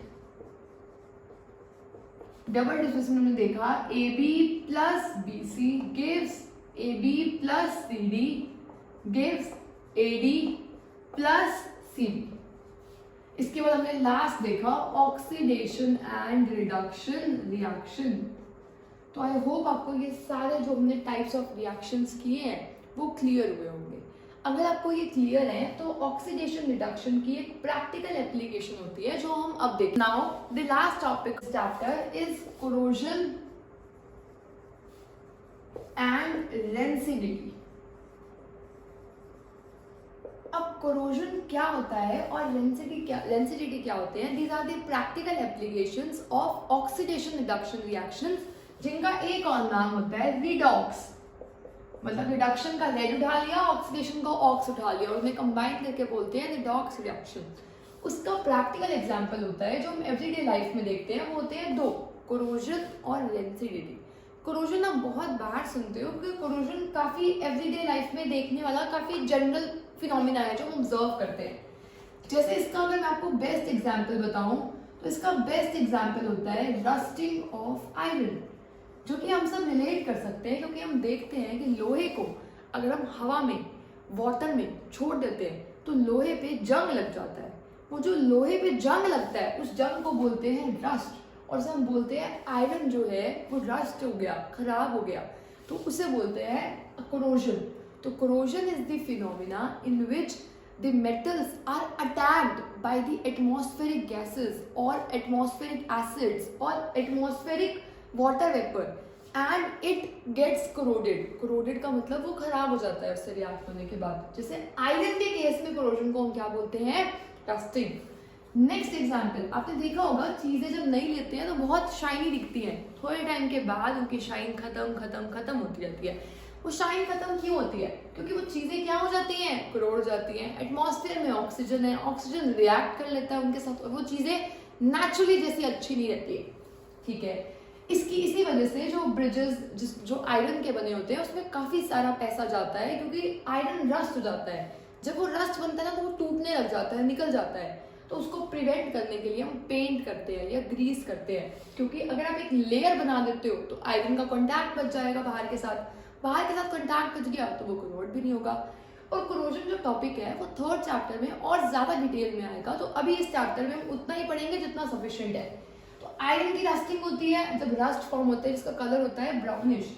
आपने सिल्वर की चीजें देखी होंगी, सिल्वर चीजें जब करोड होती हैं उनका कलर हो जाता है ब्लैक। ऐसे ही जब कॉपर करोड होता है तो कॉपर का कलर हो जाता है ग्रीन। इससे एक्स्ट्रा इन्फॉर्मेशन जो आपको कोरोजन में पढ़नी है वो पढ़नी है उस चैप्टर में, मेटल्स एंड नॉन मेटल्स में। तो अभी हम उसको ज्यादा नहीं करेंगे। कोरोजन का मतलब है जब बाहर की चीजें किसी मेटल को, एलिमेंट को अटैक करती हैं और उसको खराब कर देती है, तो हम बोलते हैं चीजें क्या हो गई, कोरोड। तो हो तो ऑक्सीडेशन ही रहा है ना हर चीज का। आयरन में ऑक्सीजन ऐड हो रही है तो ऑक्सीडेशन हो रहा है, सिल्वर में ऑक्सीजन ऐड हो रही है तो ऑक्सीडेशन हो रहा है, कॉपर में ऑक्सीजन ऐड हो रही है तो ऑक्सीडेशन हो रहा है। Next is density. डेंसिटी का प्रैक्टिकल एग्जांपल है the fats and oils present in our foods. जो भी हम खाना खाते हैं उसमें जो फैट या ऑयल जो प्रेजेंट होता है, वो चीजें जब ऑक्सीजन के साथ कांटेक्ट में आती है तो वो खराब हो जाती है। जैसे आपने देखा होगा चिप्स के पैकेट को 3 दिन खुला रख दो वो खराब हो जाएगा, 3 दिन क्या 1 दिन भी खुला रख दो वो खराब हो जाएगा। वो खराब क्यों होता है, क्योंकि वो चिप्स जो है उसमें जो फैट या जो ऑयल प्रेजेंट है वो रिएक्ट करता है एटमॉस्फेयर के ऑक्सीजन के साथ, और जब वो एटमॉस्फेयर के ऑक्सीजन के साथ रिएक्ट करता है तो वो रेंसिड हो जाता है। रेंसिड का मतलब खराब हो गया, वो खट्टी हो जाती है, चीज़ें खराब हो जाती है, बिल्कुल उनका टेस्ट बैड हो जाता है। आपको टेस्ट से, स्मेल से पता चल जाता है कि वो चीज़ें खराब हो गई हैं। तो उसको प्रिवेंट करने के लिए उसे हम बोलते हैं कि फैट्स और ऑयल्स का ऑक्सीडेशन हो गया, क्योंकि ऐड तो ऑक्सीजन ही हो रही है। तो उस ऑक्सीजन को प्रिवेंट करने के लिए जो चिप्स वगैरह होती हैं, आपने देखा होगा उसमें एक गैस डली होती है, वो गैस ऑक्सीजन नहीं होती है, ऑक्सीजन में तो चीज़ें खराब हो जाएंगी, वो गैस होती है नाइट्रोजन।